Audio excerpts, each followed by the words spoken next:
Ang unang eksena ay nagtatampok sa isang lalaking nagngangalang Milo Stanfield na naghihirap mula sa Autism Spectrum Disorder o ASD. Nakikita siyang nakatayo sa isang kalye sa New Jersey, binabantayan ng isang babae sa kalapit na tindahan ng bulaklak.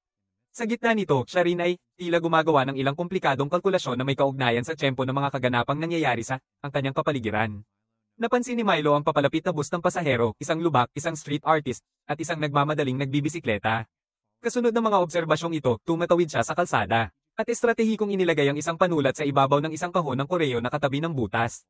Hindi nagtagal, ang kanyang nangyari ang planadong chain reaction na bundol ng taxi ang lubak na nagpabasa sa panulat na naging dahilan upang ito ay mahulog sa lupa. Nakukuha nito ang atensyon ng street artist na pagkatapos ay naglalakad, pasulong para kunin ang panulat. Sa parehong sandali, bumangga ang mabilis na siklista sa artista na nagresulta sa pagtama niya sa kahon ng koreo at pagbagsak sa malapit na tindahan ng prutas. Isang kaguluhan ang sumunod sa ang kalye na nagpapaliko ng atensyon ng lahat kasama na ang driver ng bus. Bilang resulta, ginagawa niya, hindi napansin ang pagpula ng ilaw trapiko at nabangga ang parehong babaeng tumatawid sa kalsada na ikinamatay niya sa ang lugar. Pagkatapos ay lumayo si Milo mula sa pinangyarihan matapos kumpirmahin na maayos ang pagtakbo ng kanyang plano. Ang susunod na eksena ay napunta sa isang FBI Special Agent, Olivia Dunham. Nagtatrabaho siya sa Fringe Division ng kagawaran ng seguridad ng bansa na nagdadalubhasa sa mga paranormal na pangyayari. Tila bumabalik na si Olivia sa magtrabaho pagkatapos ng mahabang pahinga dahil sa kanyang pinsala sa ulo. Sa sandaling makapasok siya sa punong tanggapan ng Fringe, binati siya ng isa sa kanyang mga kasamang opisyal, si Charlie, na siyang supervisor ng grupo. Samantala, ang pinuno ng ahensya, si Walter Nate Bishop ay nakikipag-usap sa isa sa mga katulong sa lab, si Philip Broyles, tungkol sa pagbabalik ni Olivia. Sabi ni Philip, siya ay isang doppelganger na nagngangalang Olivia at nagpapahayag ng pag-aalala kung may pagsasama nila ang isang impostor sa kanilang kupunan. Dito, nabubunyag na si Olivia na nasa loob ng opisina ay hindi ang tunay, siya ay sa katunayan ay isang impostor na dinala upang punan ang lugar ng orihinal. Walter Nate, pagkatapos ay inihayag ang kanyang motibasyon sa pagpapanatili kay Olivia sa unibersong ito at pagtatanim ng ang mga tunay na alaala ni Olivia sa kanya. Sinasabi niya na si Olivia lang ang tanging makapaglalakbay sa pagitan ng mga universo nang walang anumang pinsala. Gusto ni Walter Nate malaman kung paano niya magagawa yon. Para dito, sabi niya kailangan nilang ipaniwala sa kanya na siya ay nababagay dito. Philip ay nagtanong kung paano kung ang kanyang bagong, hindi na mananatili ang pagkakakilanlan na sinagot ng pinuno na hindi na siya kakailanganin pagkatapos noon. Pagkatapos, binrief ni Charlie ang koponan tungkol sa tila random na aksidente sa bus na sinasabi niyang na nangyari ng 2 beses ngayong linggo na matay ang biktima sa bawat kaso. Pagkatapos ay, hiniling sa kanyang mga tauhan na mag-ingat bago magpunta para sa investigasyon sa lugar. Makalipas ang ilang sandali, dumating ang team ng FBI sa lugar ng aksidente at naghiwa-hiwalay upang maghanap ng anumang ebidensya o mga pahiwatig. Ang investigasyon ay pinamumunuan ng isa pang ahente ng FBI na nagngangalang Lincoln Lee na ang mukha ay tila masira ng mga marka ng paso. Sinuri ni Charlie ang bangkay at ginamit ang kanyang fingerprint para makuha ang kanyang karagdagang detalye. Sa kalaunan, nalaman niya na ang pangalan ng namatay na babae ay Julian Foster. Samantala, tinanong ni Olivia ang driver ng bus na nagulat sa insidente dahil hindi pa siya nakabangga ng kahit sino man. Anumang ibon at hayop hanggang ngayon. Kasabay nito, sinubukan ni Ahente Lee kung may anumang palatandaan ng pagbabago sa kapaligiran.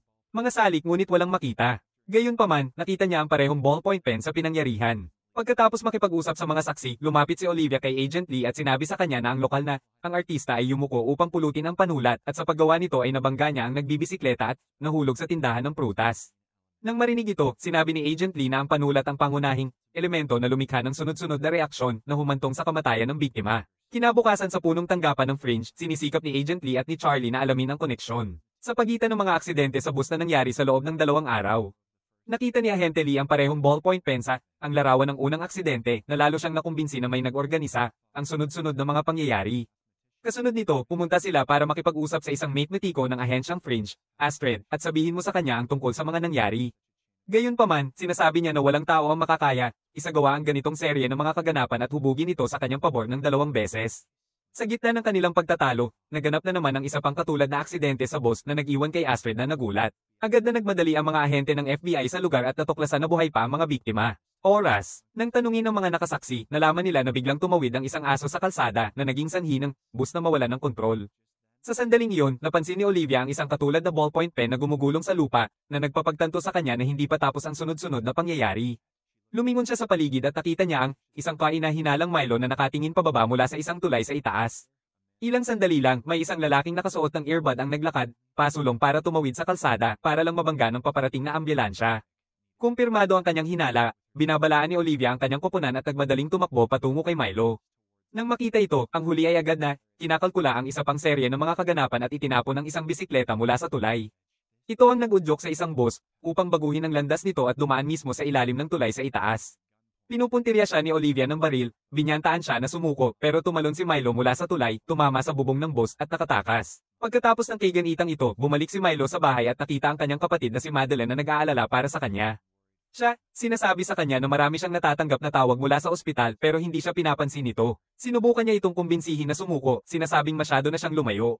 Gayunpaman, inaabangan ni Milo ang kanyang mga kilos at tinatapos ang kanyang mga pangungusap na epektibong pinatatahimik siya. Hindi magtatagal. Pagkatapos, ipinakita ni Madeline sa kanya ang isang maliit na larwang kabayo na gawa sa plastik, isang paalala mula sa kanilang ina. Dahil dito, hindi siya mapakali at lumayo, sinasabing hindi na ito mahalaga ngayon. Sa kabilang banda, si Ahente Lee ay dinala sa ospital para sa kanyang regular na pagsusuri sa balat. Pagpasok sa burn chamber, hiniling niya kay Olivia na mag-focus sa paghahanap ng mga pagkakatulad sa pagitan ng tatlong biktima. Sa pagsunod sa kanyang tagubilin, bumalik si Olivia sa punong tanggapan at nagsimulang makipag-usap sa mga saksi ng mga aksidente. Pagkatapos ng ilang sandaling pagsusuri, natuklasan niya ang ugnayan sa pagitan ng tatlong biktima at isang medikal na sentro, silang tatlo ay direktang o hindi direktang may kaugnayan sa sentrong ito.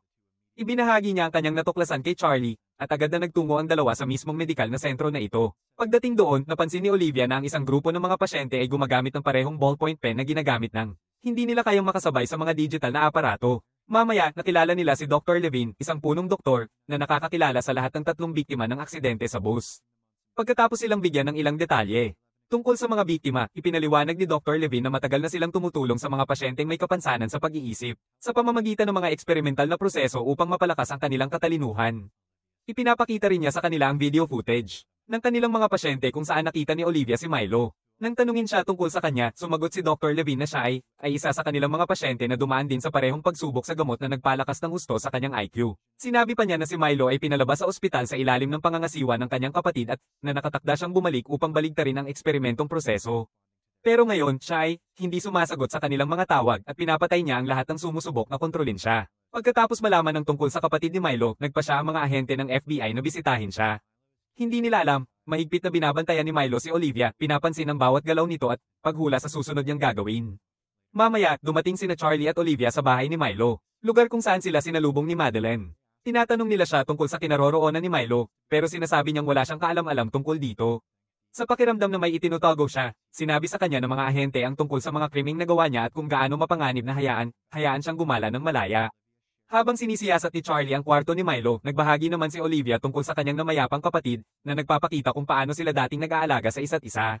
Ito ay sapat na nakapagbigay ng ginhawa kay Madeline upang magbahagi pa mga detalye tungkol sa kanyang kapatid.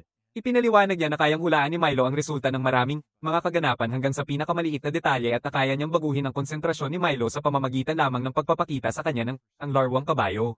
Sa huli, nagawa ni Olivia na kumbinsihin siya na ibunyag ang anumang alam niya, binibigyang diin na nag-aalala sila para sa mga sibilyan gayon din para sa kaligtasan ni Milo. Madeline, pagkatapos ay inabot niya sa kanya ang isang sulat na nagpapakita ng lokasyon ng hotel na kasalukuyang tinutuluyan ni Milo. Pagkatapos nito, tinalakay ni na Olivia at Charlie ang mga plano kasama si Astrid kung paano mahuhuli si Milo. Gayunpaman, hindi nagtagal, natanto nila na walang silbi ang anumang plano dahil mahuhulaan niya ang bawat galaw nila. Umalis. Bilang resulta, pinili nilang direktang lumapit sa hotel nang walang anumang backup. Samantala, nakita si Milo sa kanyang silid sa hotel, nakatingin pababa sa bintana at pag-iisip ng mga senaryong mangyayari sa susunod na ilang minuto. Sa kanyang kakayahan, hinuhulaan niya na malapit nang dumating sina Olivia at Charlie at na sila ay, habulin mo siya. Kalkulado rin niya na mapapatay niya si Olivia sa pamamagitan ng pag-akit sa kanya sa isang isang lugar ng konstruksyon kung saan napakanipis ng hangin at dinudurog siya ng bigat ng mga brick na semento. Tulad ng kanyang hula, dumating ang dalawang ahente ng FBI sa hotel at nakita nilang naghihintay si Milo para sa kanila sa kalye. Pagkatapos ay tumatakbo siya patungo sa konstruksyon habang hinahabol siya ng mga ahente. Olivia, sino mang hindi alam ang mga babalang palatandaan para sa manipis na hangin, dumaraan dito ng mabilis sa halip na huminto para magsuot ng respirator. Ito ang talagang nagpapamali sa kalkulasyon ni Milo. Bukod pa rito, iniiwasan din niya ang isang tumpok ng sementadong brick na inakala ni Milo ay dudurog sa kanya. Ang kontrabida ay, nagulat nang makita na nagkamali ang kanyang kalkulasyon at sa huli ay nahuli siya nito. Sa puntong ito, ng oras, halos mamatay si Olivia sa kakulangan ng oxygen. Pero salamat naman, dumating si Charlie sa tamang oras at tinulungan siya sa paggamit ng breathing apparatus. Sa pagkatapos ng pangyayari, sa mga pangyayaring ito, tinanong ni Charlie si Olivia kung bakit hindi siya huminto para magsuot ng respirator, na sinagot niya na hindi niya nakita ang babalang karatula. Mamaya, dinala ni Olivia si Madeline sa ospital kung saan nakitang nakikipag-usap si Milo. Gamit ang isang supercomputer. Ayon sa doktor, ang gamot na nagpapataas ng IQ ay nasa utak na ni Milo. Sa napakatagal na panahon na nagiging dahilan upang hindi nila maisagawa ang proseso ng pagbabalik. Ngayon, ang kanyang isip, naging napaka-advanced na tanging mga makina na lamang ang makakaintindi sa kanyang mga iniisip. Nalungkot sa balitang ito, pumasok si Madeline sa kwarto at iniwan ang larwang kabayo sa harap ng kanyang kapatid. Sa gabing iyon, nasa bahay si Olivia nang makaranas siya ng panaginip tungkol kay Peter, ang kanyang kasintahan. Mula sa ibang universo, sinabi niya sa kanya na hindi siya nabibilang sa unibersong ito. Upang makapag-back up sa kanyang pag-angkin, ipinaalala niya kung paano ang kakulangan niya ng kaalaman.